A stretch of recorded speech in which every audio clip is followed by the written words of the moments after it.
Resign देकर के डिंपल को वहां से सांसद बनाया गया था। तो एक बार सांसद और एक बार मुख्यमंत्री जो शख्स रहता है उसके पास अरबों की संपत्ति कहां से आ जाती है। अगर हमारे मोदी जी, हमारे योगी जी इतने ही साफ छवि के हैं, सुथरी छवि के हैं, तो वह इस पर जांच क्यों नहीं बिठाते?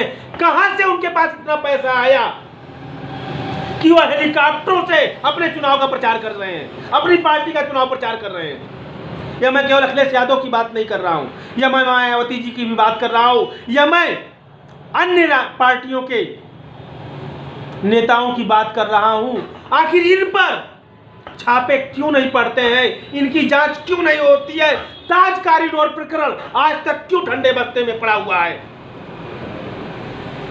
तो मेरे भाइयों, मेरा इशारा इतना था कि यह सभी राजनीतिक पार्टियां जो आप देख रहे हैं इस समय, जो 2-3 जगह जीएसटी का, ईडी का, सीबीआई का छापा पड़ा है, टैक्स चोरी का पैसे जो मिल रहे हैं, यह सब चुनावी हथकंडे हैं दिखावे के लिए। 100-200 करोड़ तो इनके लिए आम बात है। इतना अगर चला भी गया अपनी सब छवि को साफ दिखाने के लिए, या फिर विपक्ष की पार्टी को छवि को धूमिल कर अपनी नीयत को साफ दिखाने के लिए, तो वह ऊंट के मुंह में जीरे के बराबर होता है। मेरे दोस्तों, इस पर हमें गुमराह नहीं होना चाहिए कि मौजूदा सरकार छापे मार करके विरोधी पार्टी का 300 करोड़ रुपए जीएसटी चोरी में जनता के सामने लाई। मेरे दोस्तों, यह तो दिखाने के लिए है। वो कहा गया है ना, हाथी के दांत खाने के लिए अलग और दिखाने के लिए अलग होते हैं। तो यह दिखाने वाला 300 करोड़ था। जो लाखों करोड़ रुपए खाने के लिए है वह तो सेफ है। अगर होता नहीं तो हेलीकॉप्टरों से चुनाव प्रचार नहीं होता। एक विधायक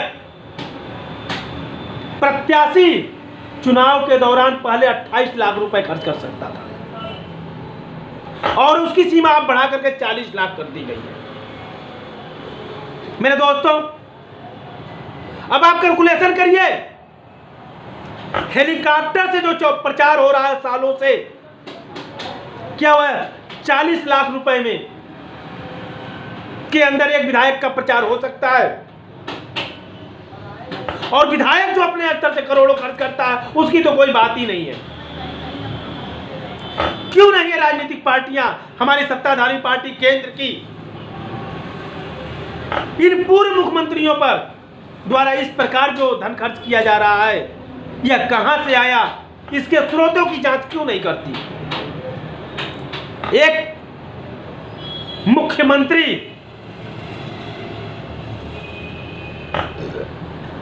का अगर वेतन 5 लाख है नहीं, फिर भी मैं 5 लाख मान लेता हूं, तो आप सोचिए 12-25 60 लाख रुपए पर ईयर, और 6-25 यानी 3 करोड़ रुपए 5 वर्षों में। सांसद की पेंशन मैं मान ले रहा हूं, इस 5 वर्षों में 1 करोड़ रुपए, तो 4 करोड़ रुपए। आखिर 4 करोड़ रुपए में सालों से हेलीकॉप्टर कहां से उड़ाया जा सकता है? तो मेरे दोस्तों, यह इनकी नीयत है, इनकी नीयत में ही खोट है। फिर क्यों हम और आप बदलाव की कोशिश क्यों नहीं करते हैं? आखिर 75 वर्षों से हम क्यों आज भी इतने पिछड़े हुए हैं? एक साधारण परिवार को क्या चाहिए, मैं आपसे पूछता हूं? 2 किलो गेहूं, 4 किलो चावल, 1 किलो पाम ऑयल, 1 किलो नमक चाहिए, या फिर उसके बच्चे को उच्च शिक्षा चाहिए, अच्छी चिकित्सा चाहिए, उसे समय से न्याय चाहिए? लेकिन इन्होंने हमारी दुखती रग को पकड़ लिया है कि हम 2 किलो गेहूं, 4 किलो चावल अब ई श्रम के नाम पर जो 500 रुपए आने वाले हैं, किसान सम्मान के नाम पर 2000 रुपए तिमाही,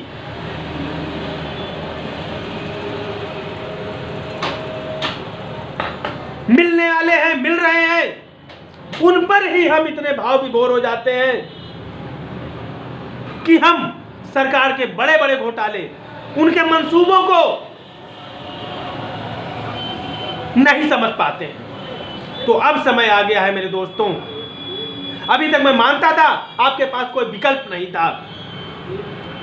जितने भी दल आए सभी ने अपनी राजनीतिक रोटियां सेकी आपके कंधों पर बंदूक रख करके, और दूध में गिरी हुई मक्खी की तरह निकाल कर फेंक दिया।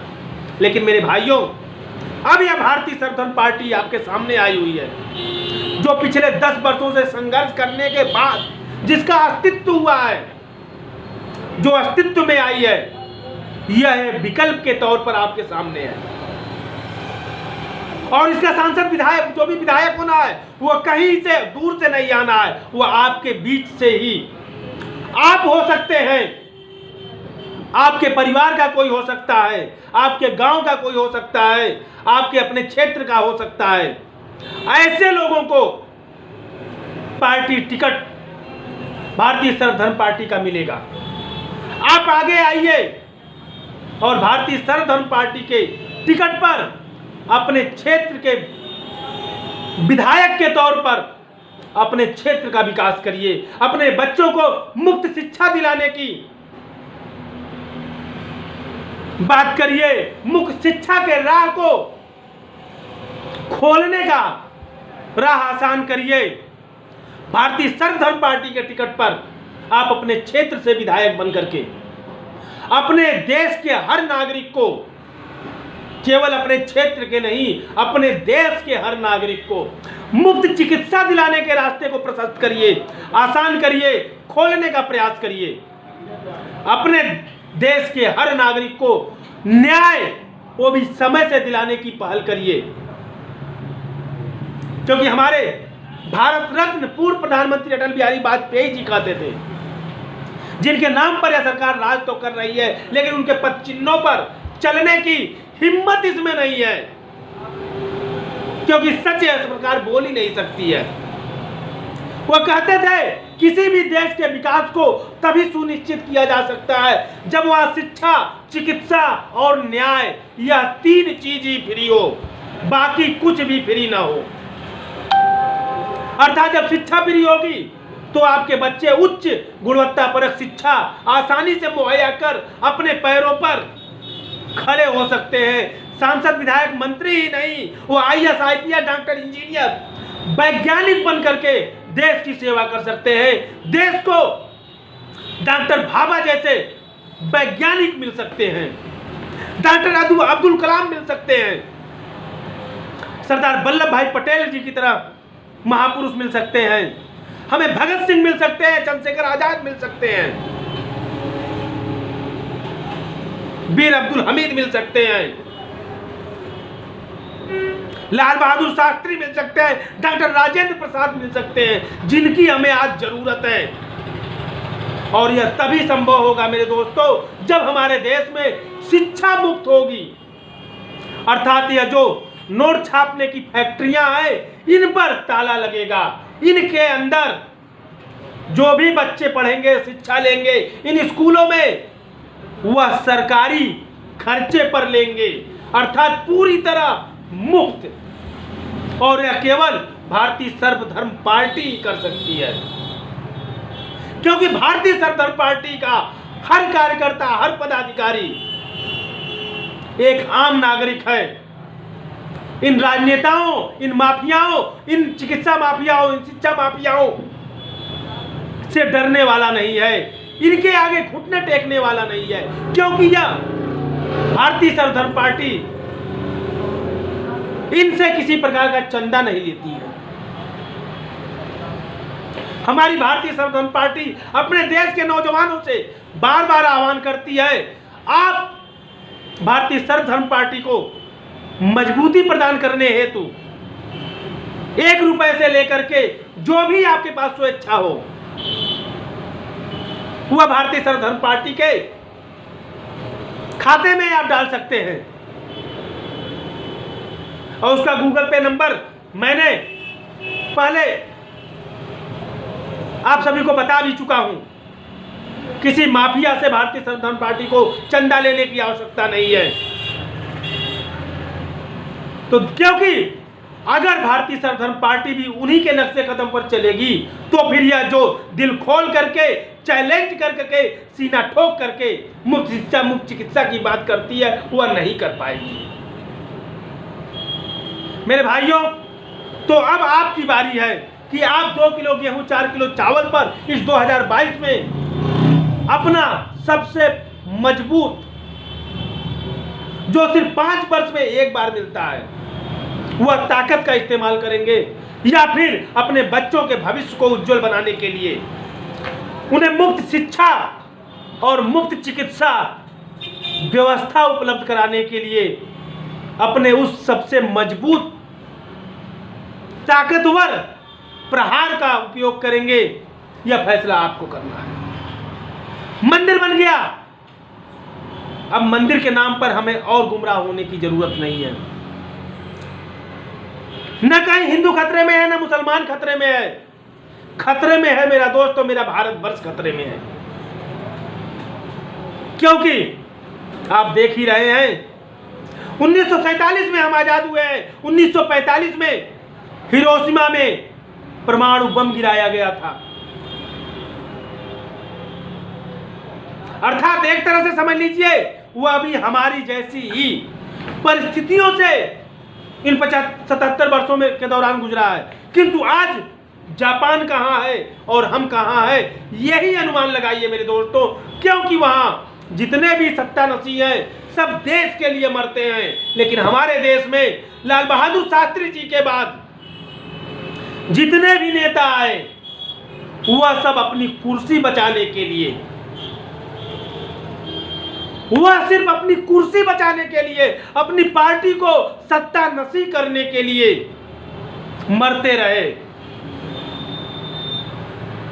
तो मेरे भाइयों, अब यह फैसला आपको करना है कि आपको क्या चाहिए। विकसित भारत, शिक्षित भारत चाहिए या निरक्षर भारत, 2 किलो गेहूं 4 किलो चावल की लाइन में लगा करके अपना पूरा दिन बर्बाद करने वाला भारत चाहिए? यह फैसला आपको करना है मेरे दोस्तों। क्योंकि बार बार संभावनाएं किसी का द्वार नहीं खटखटाती हैं। हो सकता है आज यह भारतीय संविधान पार्टी आपके सामने जो आई है, कल आपका सपोर्ट न मिलने के कारण इसका अस्तित्व मिटा दिया जाए, या यह संजय सिंह राणा जो पिछले 10 वर्षों से इन भ्रष्टाचारियों के खिलाफ संघर्ष कर रहा है, सर पर कफन बांध करके इन नेताओं से, इन राजनीतिक पार्टियों से लड़ रहा है, इसका ही वजूद ना रहे मेरे दोस्तों। तो मेरे दोस्तों, जो मौका आया है आपके सामने, भारतीय सर्वधर्म पार्टी नामक स्वर्णिम क्षण जो है, इसे यूं व्यर्थ न जाया। भारतीय सर्वधर्म पार्टी का साथ देकर के, भारतीय सर्वधर्म पार्टी के टिकट पर अपने क्षेत्र से विधायक बनकर के इस विश्व के सबसे बड़े लोकतंत्र को विश्व मानस पटल पर एक अलग पहचान दिलाने की पहल आप करें मेरे दोस्तों। विश्व मानस पटल पर सबसे पहले हमारे स्वामी विवेकानंद जी ने भारत को एक अलग पहचान दिलाई थी, और उन्हीं का यह नारा है, उठो जागो और तब तक ना रुको जब तक मंजिल आपको प्राप्त न हो जाए। तो मेरे दोस्तों, उन्हीं के नक्शे कदम पर चलते हुए आपका यह छोटा भाई संजय सिंह राणा यहां तक पहुंचा है, हर प्रकार की कठिनाइयों का सामना करते हुए, हर प्रकार की तकलीफों को झेलते हुए, हर प्रकार के रुकावटों को पार करते हुए आपके प्यार और आशीर्वाद से आज भारतीय सर्वधर्म पार्टी नामक एक मंच आपको मुहैया करा पाया है। और यह अब आपका, यह आपके प्यार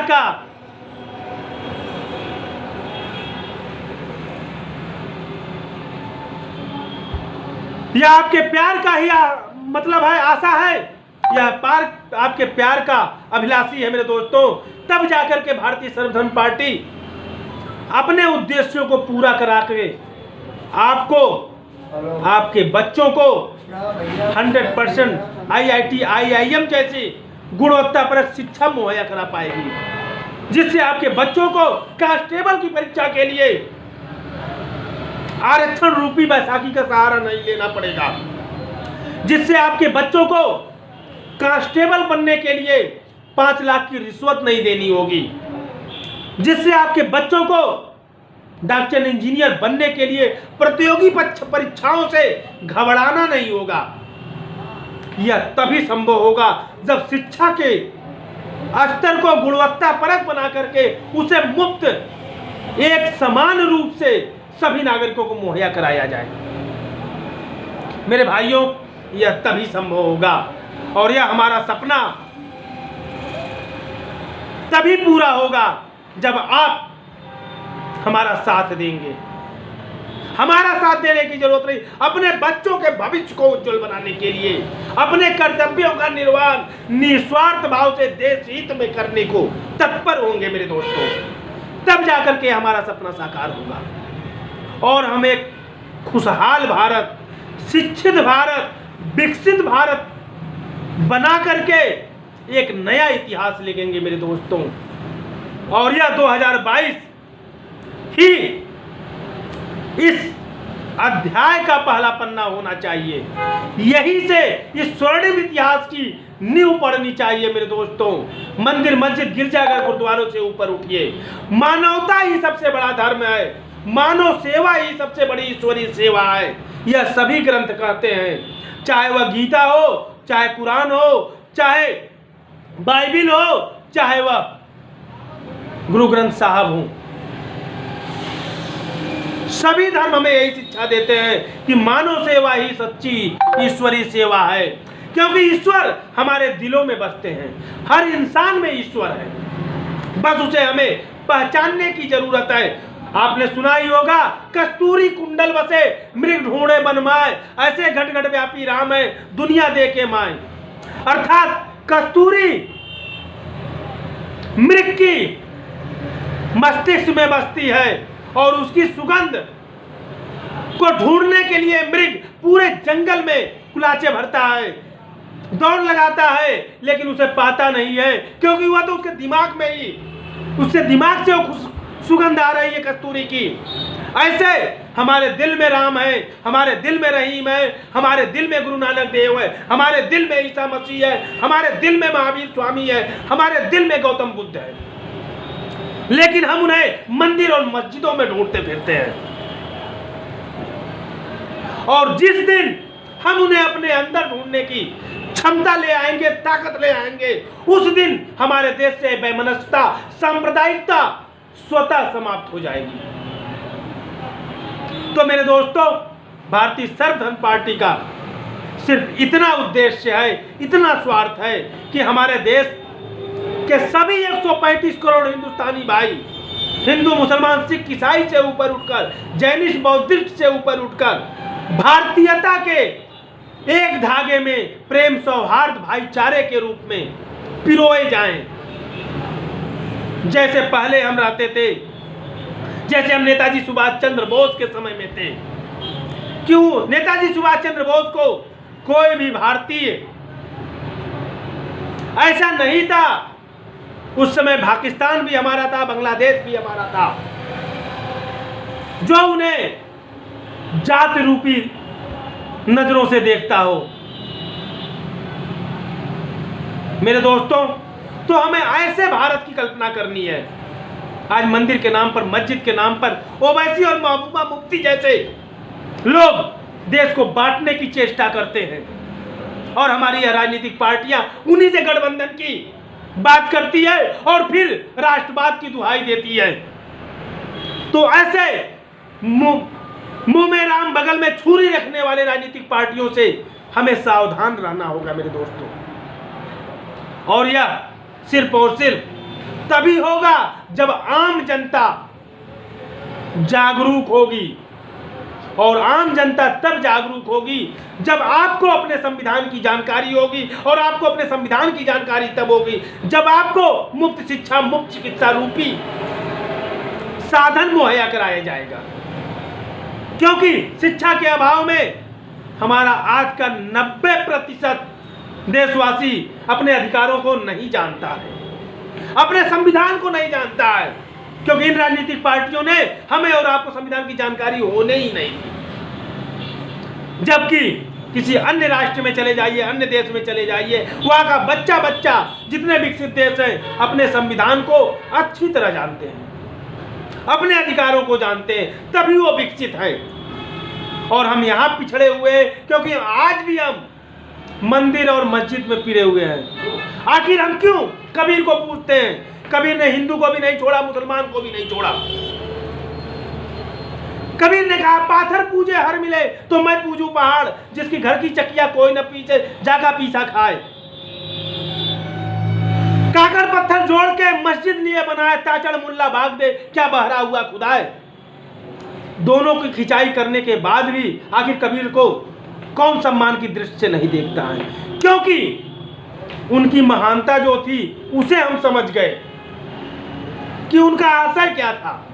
उनका आशय सभी को एक भाईचारे, सौहार्द, प्रेम के धागे में पिरोना था। लेकिन आज की राजनीतिक पार्टियां, अंग्रेजों ने कहा फूट डालो राज करो, और हमारी ये राजनीतिक पार्टियां भी हमें धर्म के नाम पर बांट करके हिंदू होने की दुहाई देती है। लेकिन हिंदुओं में ऐसा फूट डाला आरक्षण रूपी कि आज लोग अपने आप को एससी वर्ग में, ओबीसी में, एसटी में दर्ज कराने की राजनीति कर रहे हैं। निषाद पार्टी का नाम आप देख ही रहे होंगे, ओम प्रकाश राजभर को आप देख ही रहे होंगे, सुहेलदेव ओवैसी की पार्टी को आप देख ही रहे हैं, महबूबा मुफ्ती की पार्टी को आप देख ही रहे हैं। तो हमें इनसे ऊपर उठना होगा मेरे भाइयों।